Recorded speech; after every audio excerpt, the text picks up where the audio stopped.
Show! A show that, of course, is brought to you by Crafty Land and is approved by Greta. I think you need to find some new graphics.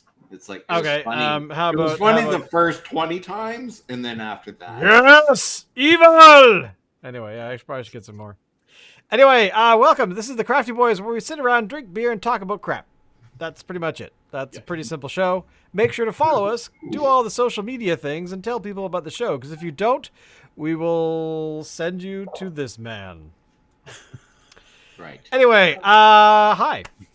How's it going, boys? I understand that I think 3 of us have the same beer tonight, which is just like, what? I know, right? So this hasn't happened in years. So we're going to have to go over here and start with Locke, because Locke, you need to tell us what beer you have, because I think you're Which the two odd of man you out here. found the double IPA Lake of Bays flight plan? The what? Flight plan? It is a flight plan. A plan of action, a plan of aviation. Yeah. I have a I have a vague memory of seeing this can somewhere. I've never seen that before. I think I think we actually went to who makes this beer? This is Lake of Bays. This is Lake of Bays Brewing Company. Actually, I think I actually have seen their website. That's probably where I'm seeing or recognizing the Probably can. right. Yeah, I will have sent you some Lake of Bays before. I like these. Yeah, I think you have. These guys. Okay, so the Flying Monkeys for Ontario, they're way creative, and their cans are always super goofy, very attractive, good at marketing and all that. Lake of Bays is sort of more subdued with its marketing in general, but in terms of their brews, these guys, I would say, are close competition. They are highly creative in the stuff that they've done in the past. Some of their sours are just mind-bending. I think there was one over the last summer that I was especially keen on. I'll be honest with you, having started drinking these already, I don't remember what it was, but this one, prepare yourself for takeoff with our biggest and baddest IPA yet. Simcoe and Amarillo hops lend citrus and pine flavor with 84 IBUs, that's International Beer Units, making Flight Plan a departure from your standard beer. A gentle heat clears the palate. Fasten your seatbelts. That's at Interesting. degrees Celsius. Mine's a little colder than that. This is probably, well, Toronto's a little colder than that right now. Partially filtered. Malts include 2-row pale, oats. What is Carahel? I have no idea what Carahel is. And caramel pills. How do you spell it? Carahell. I gather it's a type of malt, but it's not one that I'm thinking it's caramel, but it's like caramel times from hell. 10. It's Carahel. Yeah. It is a drum roasted caramel malt made from 2-row German barley that delivers a fuller body, improved aroma, and increased beer foam. Okay. I'm glad I asked. So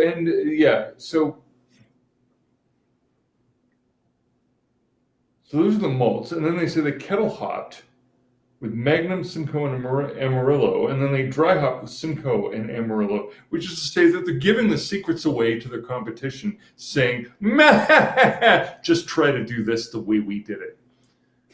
And I'm all about that kind of thing. If somebody's got a magic touch, a little bit of experience behind a particular recipe, something that they know how to do, and they want to see somebody else match it, they'll advertise what they did.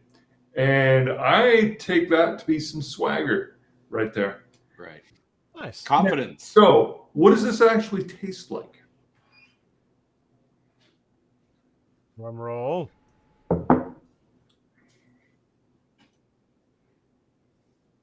You know what it tastes like? And it's about the same percentage. And that's why I like it. This tastes like Blue Bridge. I was gonna say. This is some bridginess, man. This is what made me love double IPAs. This is badass.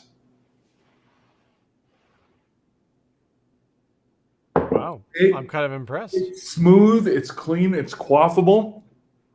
If you didn't tell somebody that they were drinking an 8% beer, all they would think to themselves is there's this odd aroma of mosquito repellent. All right. That took a turn somewhere near Albuquerque. It's not as distinct as Blue Bridge. Blue Bridge, the mosquito repellent is distinct.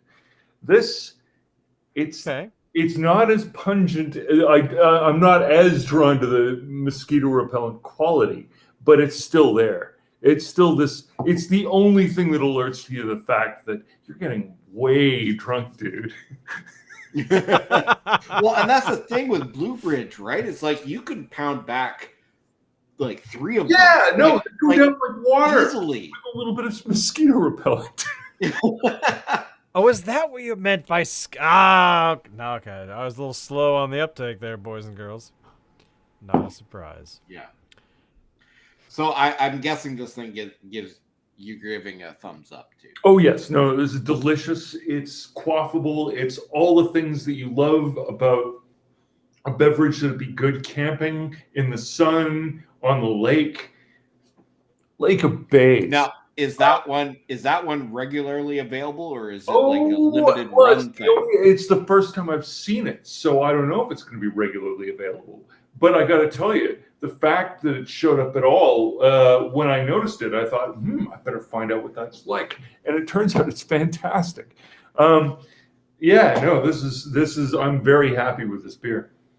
Right on. So stock up now while you can. So stock up otherwise. Unless this is one of their new. Unless it's a regular thing. I guess we'll see. Exactly. Stock up so that it is. That's right. Yes. They're like, right. Holy crap! This thing sold in like hotcakes. Sales were over the top, right? Yeah. There you go.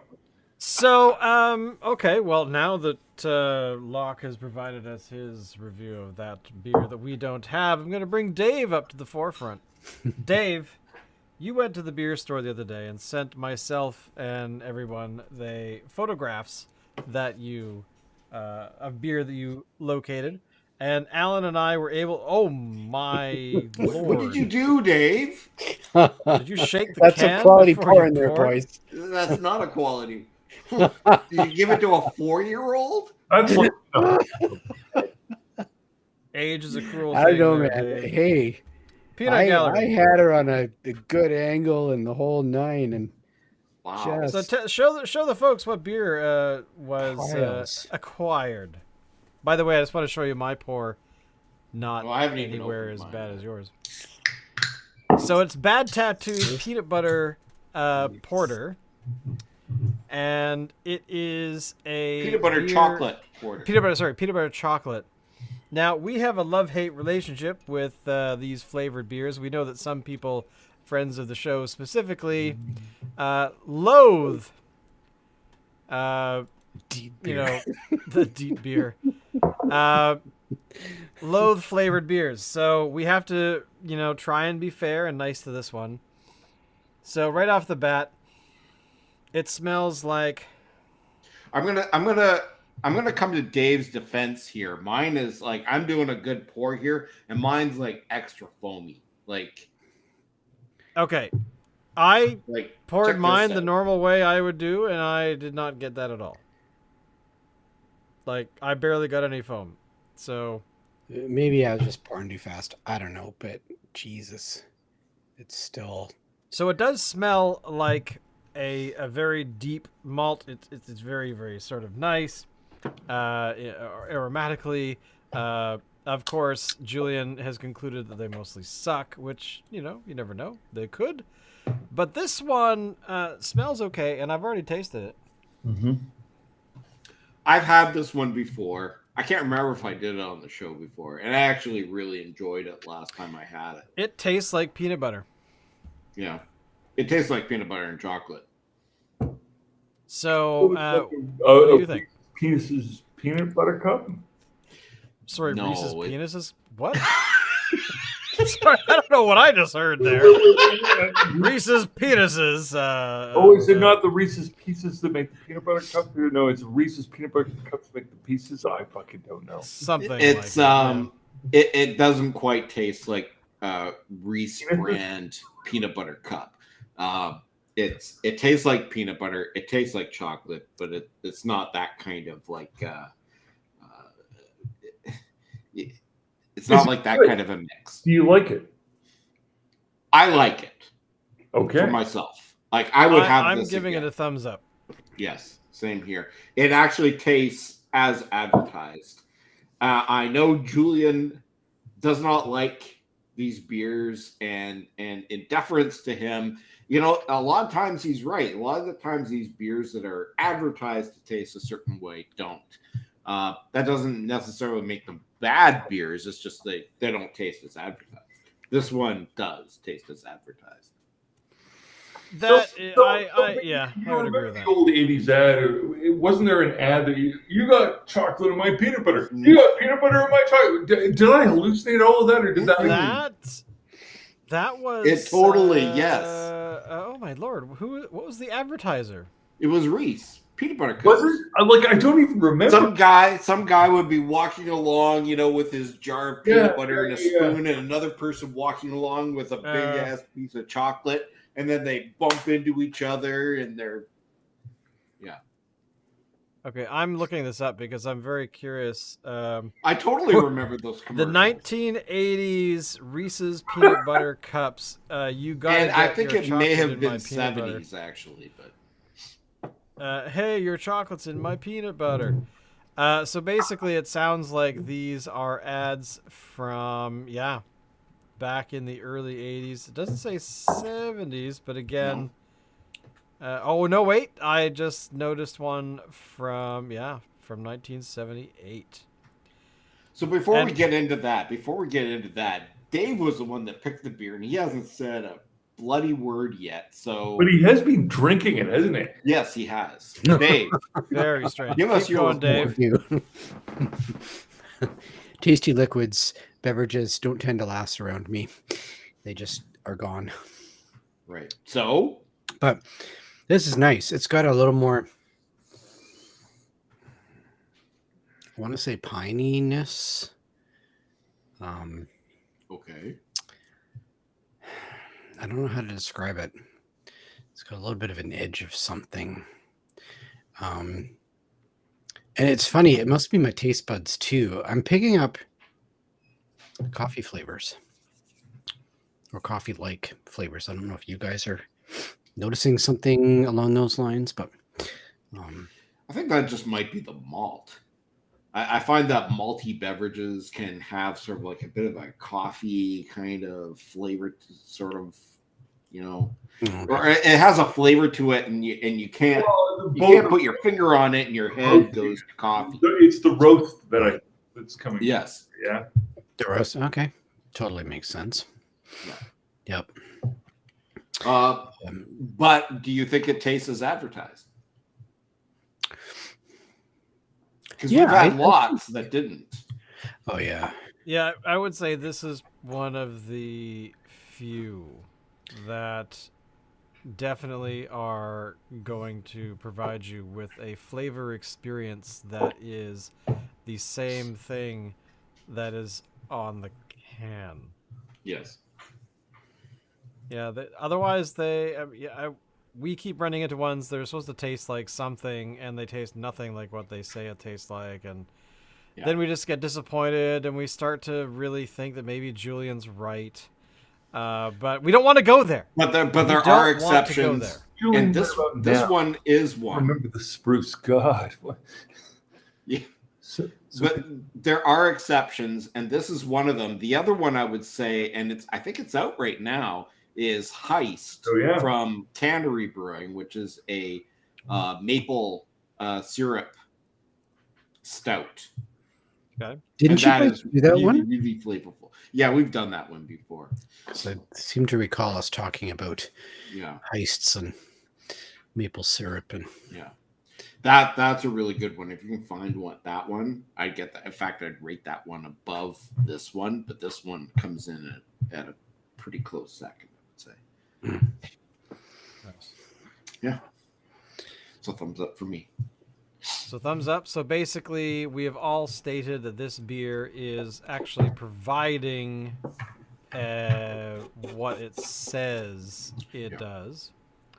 Mhm. And yeah, I gotta say, sorry, Jules. This is definitely, yeah. We can't say that it's crap. Yeah. I would say that as far as I think Julian needs to try this beer. I would agree. Well, so if Julian tried it and he said, "Oh no, it's crap," you'd rethink the thing. No, I wouldn't. I wouldn't. Yeah, I didn't. But but you know what? I think if he were to try it objectively, I think he might actually like it. What you mean is you think he's wrong. Yeah, Okay. I think he's wrong. Julian, you're wrong. calling out the master. Well, to be honest, I gotta say that every once in a while, us Padawan learners will become only half of who The circle is now complete. Once we left him, we were but the learners. Now we are the masters. So, what else? Okay. What else has been going on? There's so much to talk about. Yeah, so little going on in the world today. I know there's nothing else going on. But basically, what's worth discussing? Well, Locke, how is it back east? Okay, so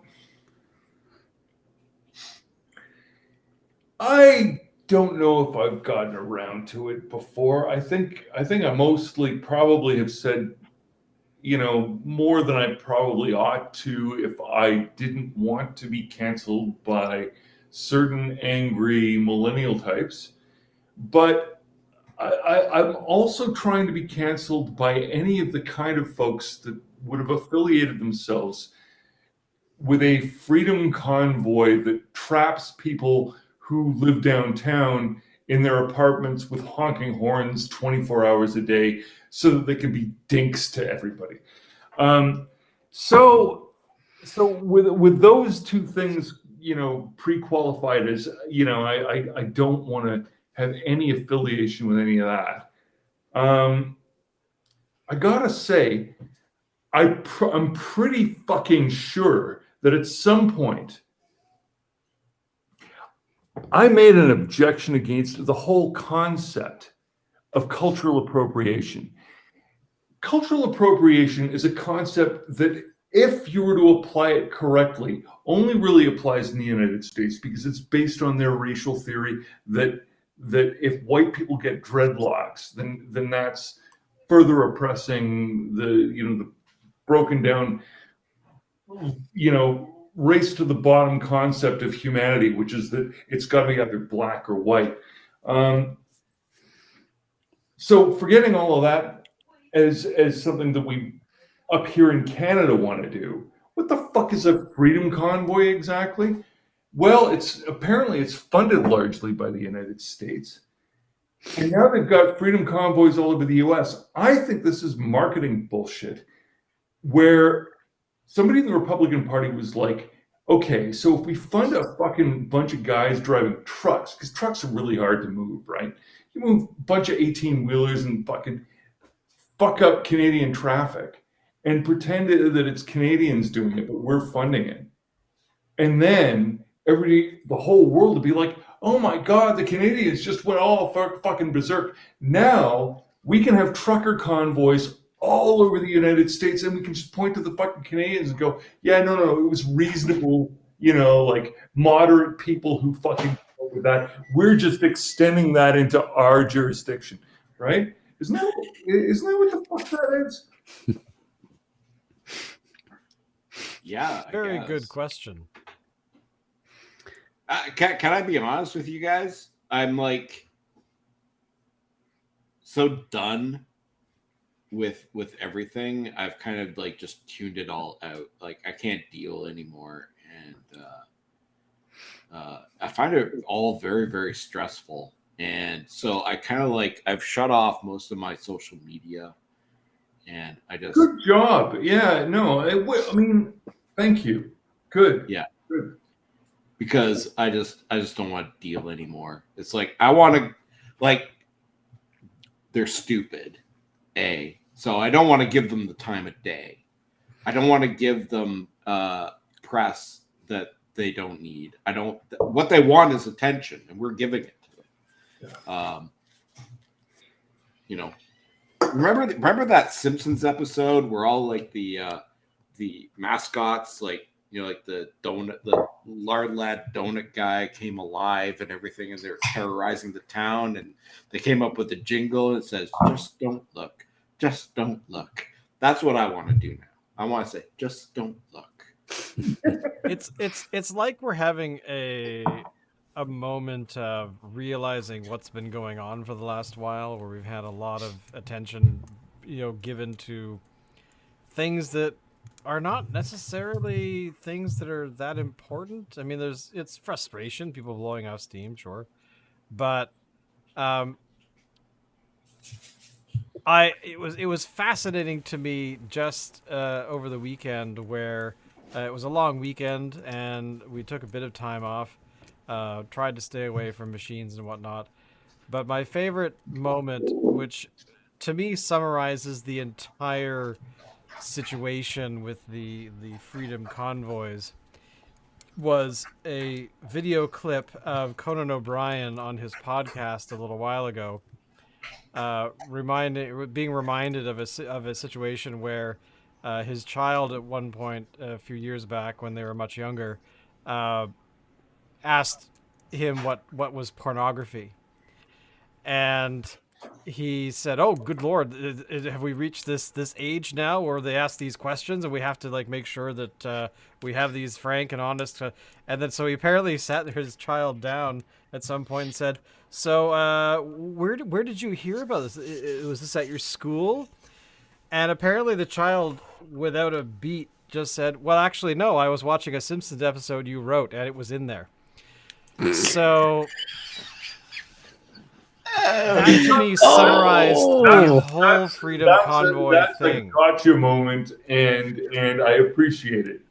And I think that we're getting into that sort of at least at the moment. I feel that we are getting into those gotcha moments in history. I'll be honest with you. I think we are at a moment in history where all of a sudden it's all pornography. Everything. The world out there, what innocent children all the way to senile, intensive care unit people are doing, it's all pornography. Everything has become a cynical exercise in showing each other ourselves, which is sort of a crazy moment for our species and for life on the planet. So yeah, it's fucked. I did see a thing mentioned somewhere this past week. It was just like a joke thing that said, remember the days when we used to think that people were stupid because there wasn't enough information out there? Yeah, that wasn't it. Well, you know what we have now? And I don't know if you guys are familiar with Marshall McLuhan. He's a Canadian communications guy. Canadian. What country do you think this is? So he said that what we have is information glut. where we're getting so many Like before he streams. died. We're getting so many streams of information at us now, but it's coming so fast and furious. We don't have time to actually turn that information into wisdom. So there's no wisdom being created from the information that's being provided. Here's the problem I have with Marshall fucking McLuhan is he was one of those baby boomers who died young because he was born early, and ultimately, one of the major contributors to the way we understand media today. He was in every respect a genius, but he had certain flaws, as geniuses often do. So many of the concepts that he pioneered and foresaw, like clairvoyantly, into our time, he was so optimistic about the retribalization of humanity. He thought that was going to be wonderful. He thought that was really, well, welcome to it. Yeah, fuck's sake. Living in a community of nothing but the world's only period where everybody was wearing gray flannel suits. Like the only time, what is this? Maybe, sort of just the slight shadow of the Second World War. Either side of it, you got this period of gray flannel suits where everybody across the planet, if you wanted to show that you knew what was going on, you'd be wearing a fucking gray flannel suit. Wear a fucking gray flannel suit today, I dare you. So what? And then after that, everything that Marshall McLuhan saw as being what was oppressing humanity was gone, and then humanity was left to its own devices. And all of McLuhan's observations, I think, were correct. But his assessment of human character, I think, was colored by living in a, frankly, very protected environment from what the expansion of information has done. Yeah, Right. I would agree. I mean, as much as I would like to be an optimist about how the internet can help us as a species, I also I'm kind of like the wisdom I can think of right now would be from like Men in Black, where there are a few conversations about whether or not people should be let in on the secret that there are aliens among us and this kind of stuff. And but they're like, no, people are smart, No, they're not. but individuals are smart, but people are stupid. Yes. They're panicky and ridiculous and make really bad choices based on nothing information and whatnot. And in 1997, whenever that film came out, it was a joke. But now all these years later, oh crap. That script actually had a bit of wisdom about how now that everybody's in on the joke, they're able to and are encouraged to find people who are like-minded. Because in theory, if you're wanting to, I don't know, crochet, you can go out there and find a bunch of other crocheters. You'll be like, yes, of course, let me show you how to do the RoboCop visor in yarn. It'll be great. But now we have the reality sinking in where the ridiculousness of back up the truck for a second. You can actually crochet a RoboCop mask.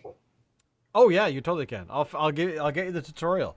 I'm not going to do it. I just think that's fantastic. Could you imagine a crocheted like RoboCop costume? Hey, by the way, Dave, that's a shot across the bow for our other podcast. Endangered a patent on future Olympic ski wear, but go on.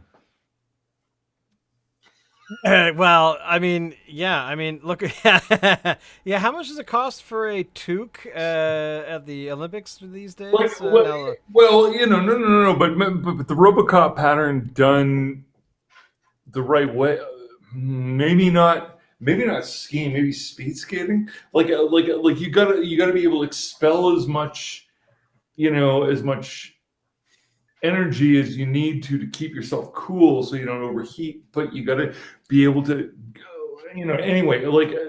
It's an interesting idea. Yeah. Crocheted RoboCop thing. But well, hey, you could do. We'll anything get with- grandmothers everywhere to start making. Yeah, That's already I'm thinking of winged tequils. Actually, I remember there was a picture of some grandmother supposedly crocheted a like a sleeping bag for their grandson.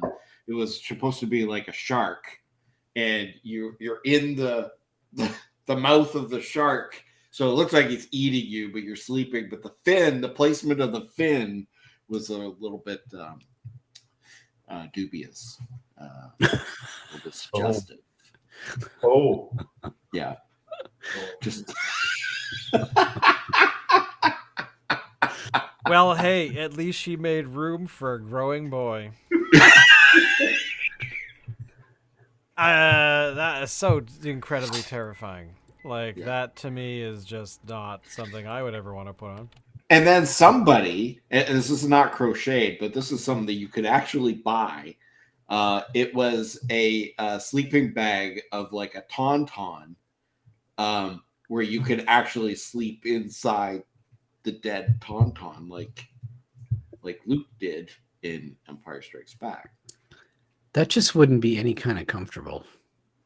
How do you know? Have you ever slept inside of a tauntaun? Yes, I have. Have you? This is really a thing. And it sucked. For $130 US, you too can sleep inside of a tauntaun. Wow. It smelled like balls. Can you show a picture? I'm trying to find a really good picture here. Okay. I mean, you thought they smelled bad on the outside.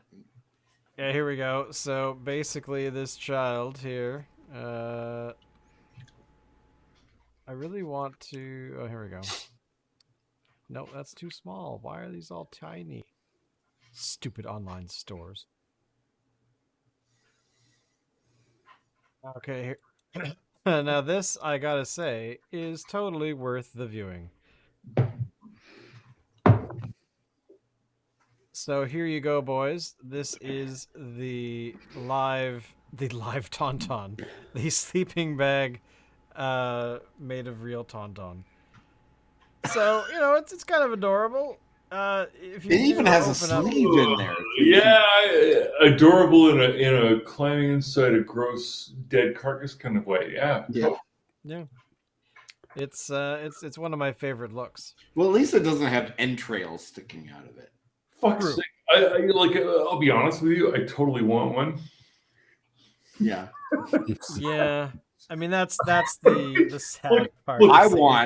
I'm being absolutely serious here. The kind of shit that I need to do in order to fucking get a regular night's sleep nowadays. As I get older, it just becomes more fucking complicated, my partner would not probably like a tauntaun in bed. And so as somebody meeting people right now, I don't think I'm going to be doing that. But if we were back in the middle of the pandemic, I think I might actually consider that. Right. Yeah. You know what I saw. Then again, the sort of partner that would be all pervy on the tauntaun. Now that's an interesting concept, and that's something that I'm willing to entertain.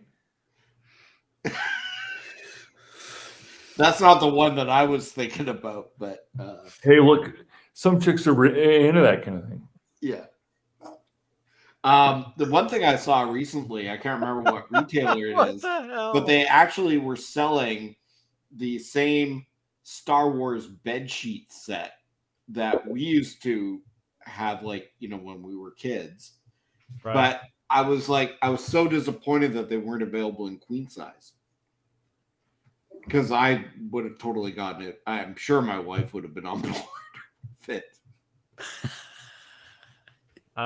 We're not putting that on our bed. That is not a thing. Tell you what, you could put this on your bed, but I don't have a bed. Yeah, well, you do now. Congratulations. Off you go.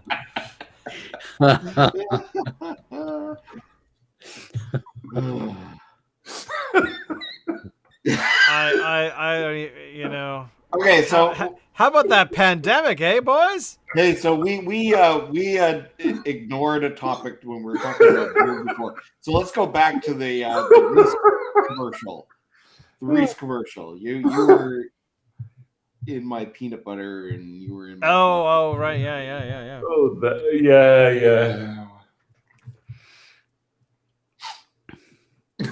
I want to see that. I don't know, I man. want to see that. Are you allowed to display that in the? It's a commercial entity. I'm sure they won't mind. Here we go. I'm just looking it up here. Here we go. Oh, Here we go. I gotta see this. I'm excited. Wow, the 80s. We can't see it. Oh crap! Sorry, I was driving out to the music. I'm a loser. Chocolate. Peanut butter. Hey! Oh, hey, you got your chocolate and my You peanut got butter. peanut butter on my chocolate. What?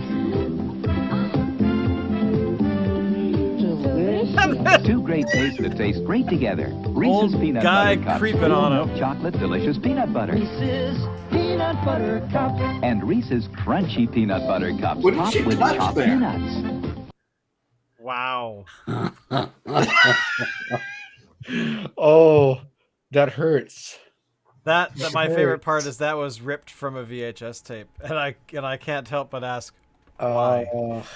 Well, it looked like really good quality, actually, for something ripped from a VHS tape that was probably 40 to 50 years old. It's all fucking NTSC fucking in it. Now, to continue with this particular thing, do you guys remember this one? Yes, Consider how big it is. You know what makes it's it a so big chunk of fudge. It's not surprising there's so much inside. It's that big chunk of fudge. I'm telling you, it's all that caramel. Jesus Christ.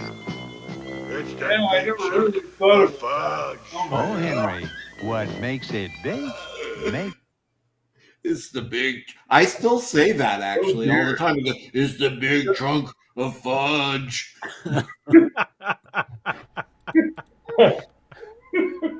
I gotta say that one I remember more than the other one, because I remember there was a series of those commercials about people accidentally somehow dipping their chocolate in someone's fudge and whatnot.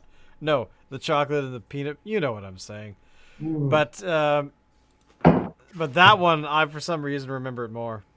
I don't know. Do you guys why. remember the Wonderbar, the inaugural Wonderbar commercial with all these Vikings going to Wunderbar. yeah, and they were gonna pillage and plunder. Yeah, this is great. A lot of folks demand more than just a sweet treat.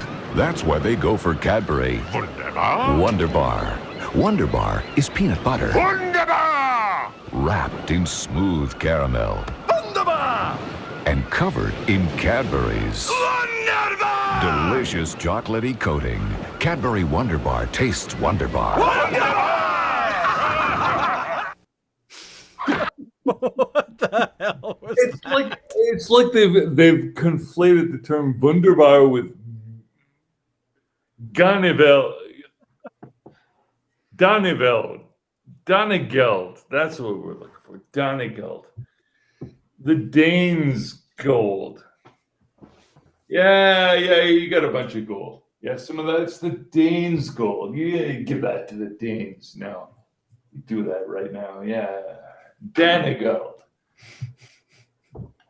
So you gentlemen want the secret of how caramel gets the soft, creamy caramel inside the chocolatey pockets of the caramel bar. Gosh.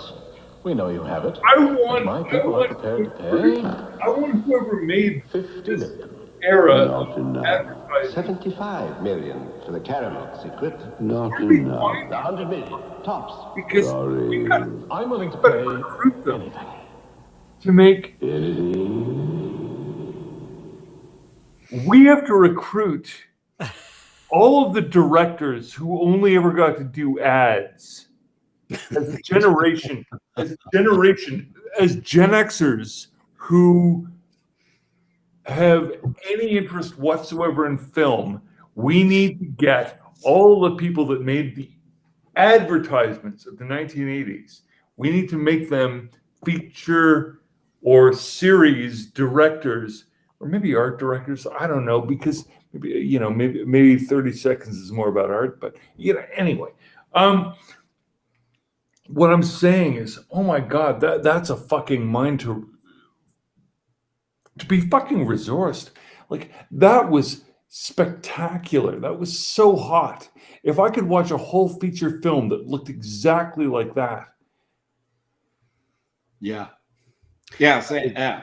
You know what I mean? And Yeah, I totally doing that with 1980s fucking technology. You know what I mean? Yeah. It's kind of got that sort of like Vaseline on the lens kind of. So good. You know what I mean? It's like, it's pornographically fucking good. It's like it's what I'm saying is everything's pornography now. Like, look at the fucking wall and look at how much it's pornographic nowadays. If you pointed a camera at that wall and charged people for the minute just to watch that wall and told them that it was a sexual punishment, you'd make a fucking profit. You know what I mean? Yeah. Hey, That's low true. overhead. Yeah. Oh, what other commercials from back then? That caramel one, that's pretty much the only one I really remember. Oh, you'll remember others. There's Well, others. vaguely. Okay, so here's the other one, guys. Where's the beef? Oh Yeah. my God! You Who know, it's doesn't remember that 2.5 one? minutes ago, I was thinking exactly the same thing. Yeah. Right. There's also the Coca-Cola Hilltop commercial, which to me is like the most iconic commercial ever created. I'd like and to buy the world of Coke. yeah. Okay. And oh yeah. It certainly is a big bun. It's a very big bun. Big fluffy bun. It's a very big fluffy bun. Where's the beef? Some hamburger places give you a lot less beef on a lot of bun. Where's the beef? At Wendy's, we serve a hamburger we modestly call a single. And Wendy's Single has more beef than the Whopper or Big Mac. At Wendy's, you get more beef and less bun. Whoa, they're naming names. They're calling other places out. But you know that woman, she got in trouble because she ended up doing a commercial for I want to say it was Ragu or something. Really? Yeah, and it was one that had a variety that had beef in it, and she goes, "Oh, here's the beef," or something like that. Oh, so then she ended up getting sued by, was it Wendy's? I don't remember. I just have to I play have this no very idea. quickly here. This is not. I've fallen, and I can't oh yeah. get up. Okay. This is Sorry, iconic for I had to other play that. reasons, but yeah. Oh my I've God! fallen and impaled myself on a spear. I mean, you know. Okay, so what? else? Okay, here's another bit. Now that you're forcing us to watch these fucking I'm forcing you. That's right. Um, Okay, Dave. Fine. See you later, Dave. Goodbye. See you, Dave. You People's Republic. Trident commercials. Who remembers those? Trident. Trident. Whoops. That was an accident. I did not mean to do that. Juicy fruit. I remember there's this one commercial where they were talking about the gum. It's like the gum with flavor. I think that was the double mint commercial. Was it double mint or? I think that was the double mint It commercial. may have been chiclets. May have been chiclets. I remember being at the Barrowlands in Scotland, in Glasgow, and seeing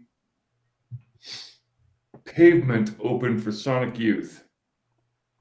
And one of the songs they played was the commercial for the Capri Sun. Oh my lord. Yeah. You remember the Capri Sun? Find the commercial. Because it was a catchy fucking jingle. I'm searching right now. That's really funny that they would actually put that in their set like that. But it's iconic, Do you right? remember when funny that or was was? it amazing? Oh my god, yeah. Both. And that was back when they had that fucking lunatic with them that was giving up pieces of puzzles and shit. Oh. The story of what happened after that gig is a fucking... Okay, you got to tell us about this. I want to know more about this than Capri Sun. Well, no. What year was this commercial out, by the way? The commercial would have been 89. Yeah, 89, something like that. I'll see if I can find it. But what is this thing that you're talking about that happened? Oh shit! Yeah, I know. Like, so in 1992, I was in, well, where I was properly was Newcastle. But so from Newcastle, I'd be bumping out to Edinburgh and Glasgow, and so in Glasgow. I was a rock fan, so I don't even have any clue as to what youngsters nowadays would imagine you would do this for. But yeah, I used to go to places because there would be a gig on and I'd have tickets for it. And Sonic Youth playing at probably the only time in their career where they were both successful and awesome.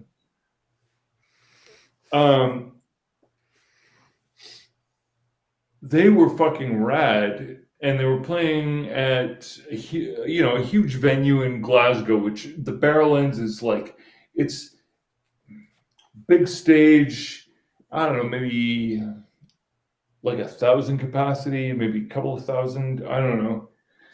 And the mosh pit was so bad that I had to leave it because I was about to fucking pass out. That is a worry. At the beginning of the show, so the Pavement, when they formed, had this extraneous producer / extra drummer. They used to do extra percussion and just random stuff because I think maybe he was crazy. But crazy like a fox, evidently, because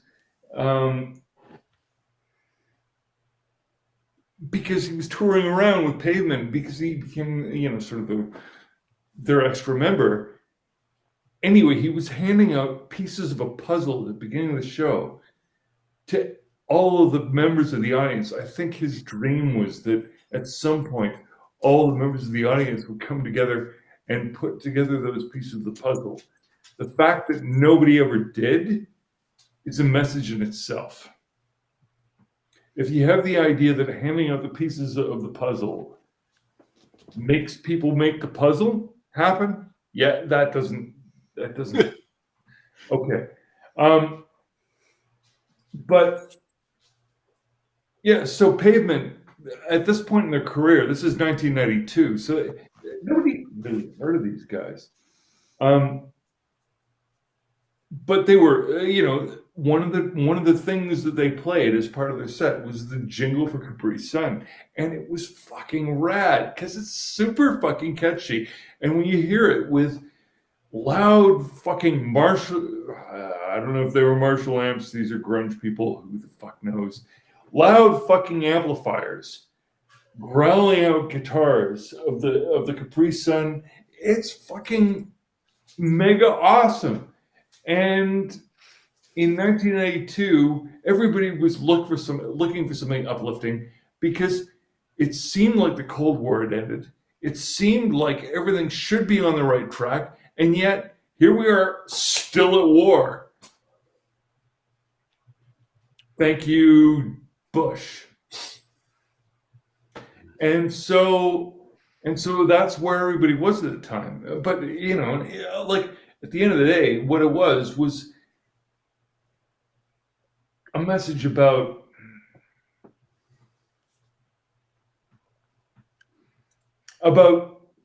creaturely concerns.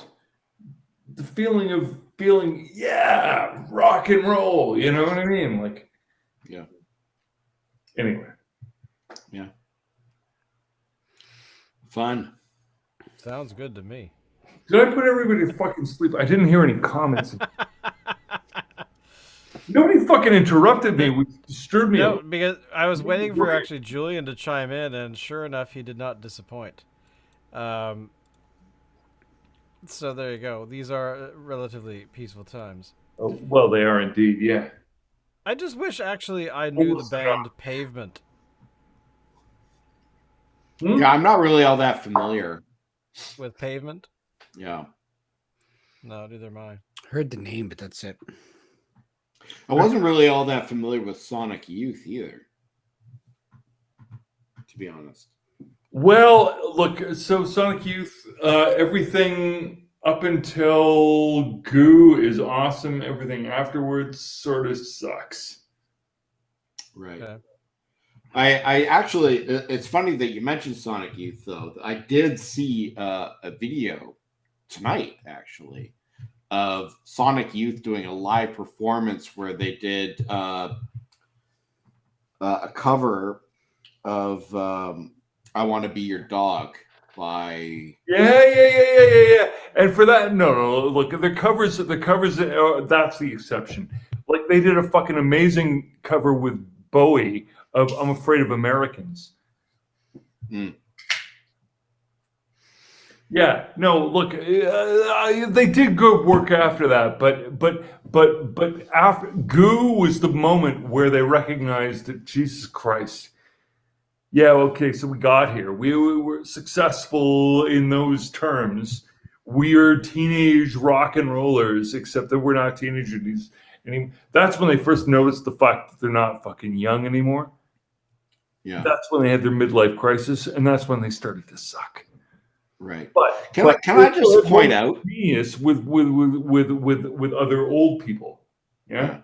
Can I just point out that the word goo is used too infrequently? That word needs to be used way more than it is. Oh my God. Yeah. Talk about a man with a healthy sex life. Yeah. Mm-hmm. Yeah, goo. Goo. Yeah, nobody fucking says that word anymore. Yeah, you're right. No. Yeah. It needs to be, we need to find a way to add it. Like, can we come up with some sort of like a popular vernacular that has like goo? Explosion. Goonification. So, like Bill and Ted's tried to do a station. I'm all about the transition of adjectives to nouns because a stickiness might be a thing. Right. It's a stickiness. What is it? It's a stickiness. Goo. That band has really got a goo on me. That would be an awesome name for a punk band, actually. Goo on me? No, just goo. Oh. Yeah, and that's why I'm more of a heavy metal listener. Let's see if somebody has actually is there actually a band out there somewhere named Goo? Probably. The only good punk band was Sex Pistols. Goo Goo Dolls. A boy named Goo. That's the Goo Goo Dolls again. Can't say that I can see any band that's just named Goo. Maybe we need to form a band again and call it Goo this time instead of Parachute Failure. What are you talking about? Parachute Failure is awesome. Have we ever bothered to fucking get proper IP on that? We should maybe look into that, because I think that was one of our successful moments. That's. Have you ever fucking listened to it? No. Have you ever gone to the trouble of digitizing that? Because before, as you and I all know, it was all on cassette. It was. We recorded that with your 4-track. Yeah. So I've got the digital file of the recording of the 4-track in a mix, and I gotta be honest with you, man. Like, okay, I'm gonna forward this to you. Like, it's not like it's what everybody nowadays would do, and that's why it's good. Right. It's sort of like, it's not like over processed or anything, or it doesn't have high production values. It has no production values. Let's be clear on a couple of points. There in terms of intellectual property issues, it's so full of holes that I would still defend it, but only reluctantly. Now that said, there is something else about all of that which deserves a mention, and that's that I think it was a legitimate critique of the times we lived in, the times that we grew up in. Was it not? Yes, it was. I would agree. Absolutely. Actually, I think I wrote the chorus for it. You might have. And I wrote it because I was disappointed in how the mainstream music felt about heavy metal. And they always classified it as being satanic or evil or something. And it wasn't at all. So what I wanted to do is just write something that was so over the top that it was meant as a parody. Totally. Mm-hmm. But you know what, we should probably take the time to actually write it out a little bit further, like more, rather than just the chorus. And we had some other things in it. But what you're saying is that a re-release of something that otherwise would have been demo quality would exonerate you from any copyright claim regarding the original material. Is that about right? No, I don't think so. No? No. Okay. No. I'm not. I don't. Was there a copyright issue with it? I doubt it. I probably like not. We didn't steal the tune from anybody. The word "steal" is not one of those words that you use in a copyright claim. But you go on. Yeah. So I mean, I think it was like completely original. Yeah, it was pretty original, as I recall. I don't know who else would have done it. Shades of McHale logo. What we talked about this. I think we were kind of like Bill and Ted at the time. We were just kind of like more interested in having a band and the fame and like the hot and cold running chicks and all that kind of stuff. The hot and cold running chicks. Yeah. Yeah. And not so much into actually making music. We were into the life. God, no, the music was always what came first and foremost. Yeah. We should make like a Parachute Failure behind the music documentary. Oh So, yeah. why were you interested in That's on my scrum list now.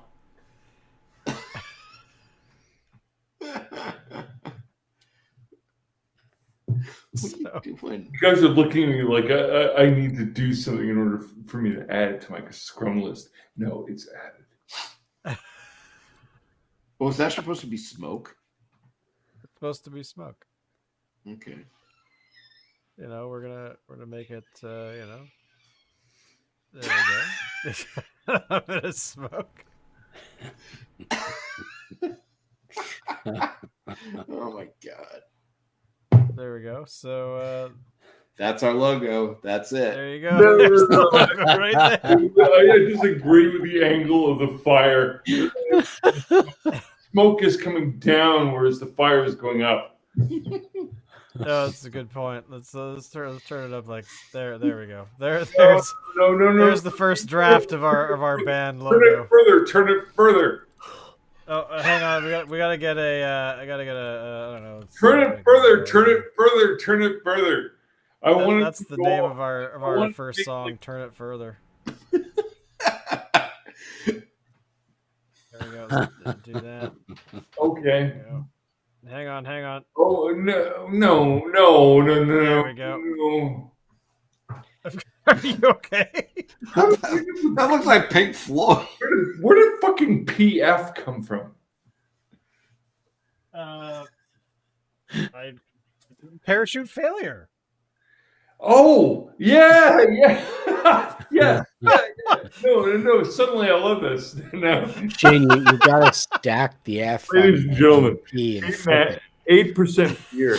8%. 8%. I want you to understand this. We're There so we go. serious about our music that we can afford to make our logo in MS Paint.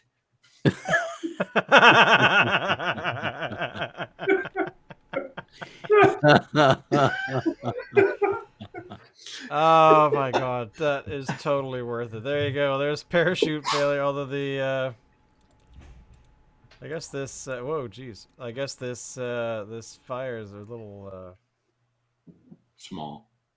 Let's do that. There we go. Maybe we should switch this around here. Let's there we go. Cool. Yeah, you got to have sound effects too. So I have to say that I am shocked to hear that Locke has a copy of still of what we recorded like 73 years ago. Because I have vague memories of it. Sorry, a copy of what? Of our parachute failure tracks. Oh fuck yeah! That's the title track to our. Oh my god! No! You'd be surprised how headbanging it is. It's like look. Understand, this is in the age before memes existed. There was no digital. Like, so far as there was an internet, what there was something that I was discovering that Shane and Alan had only just discovered. Shane was Gizmo Jones. Alan was Father Time. Should I be revealing all this? Is this a legal? Yeah, that's fine. Disclosure that I didn't really ask first, did I?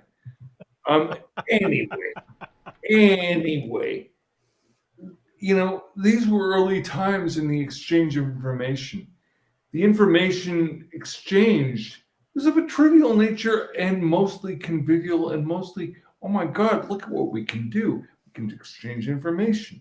This is wild. This is awesome. This is cool. We can create a whole new social scene around here. This is amazing. I totally think so. Right? We have Keith is our next fan. He's going to be running our fan club when we have people flocking to listen to our music and to come play. Rock it, dude. Yeah, fucking A. So Keith, you understand what this job entails. I mean, you got to go a little bit psycho and like murder us all, right? Yeah, you get that I'm fucking bigot against Americans. Because Right. when Parachute Failure goes back on tour, you know, it's gonna get real. Like we're gonna Going be back on snorting tour ants. implies that we We're went gonna on be- tour first time. Hey, welcome everybody! Thank you for coming to Shane's basement. Okay, no. Let me. Our next tour day is Alan's basement. Let me just make a blanket statement for everybody. Quiet. Let me just make a blanket statement right now so that everybody understands fully what's going on here. Any liability that applies to any of us applies first and foremost to you and exclusively to you. There is no secondary liability. Thank you. Bye now. From our legal department. And bass player. And bass player. Hey, get off that speaker. You might hurt yourself. Hey, we need some more space up here in the front row. Come on. Look, put your clothes back on. That could be indecent.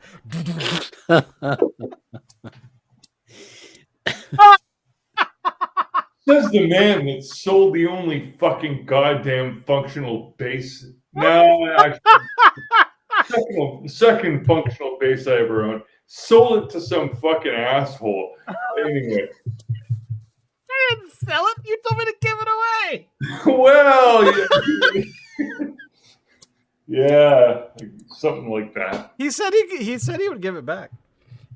Oh my god, that's awesome. Yeah. Oh my god. I'm going to hang that over him for the rest of his life as a sort of damage. I'll have to start sending you photos of your cello with me and a knife. Just make sure that your cello might get it. No, I know. Don't do that. Don't fucking do that. Have it dangling over a lake. Asshole. Yeah, the one that actually liked the way you can. Yeah, right. Fucking prick. Oh my god, that's awesome. So anybody? Anyway, thank you all for watching. We are going to pack it in for the evening because it's Wednesday night and we all got to work tomorrow. So we will see you all next week. Don't forget to share information about the show. Send them the link. Send them wherever you're watching this on because we're streaming to everywhere. And don't forget to send us money because we're broke. You know, we all live on the street now. It's terrible. I live in a dark void. But anyway, as always, Alan, please take us out.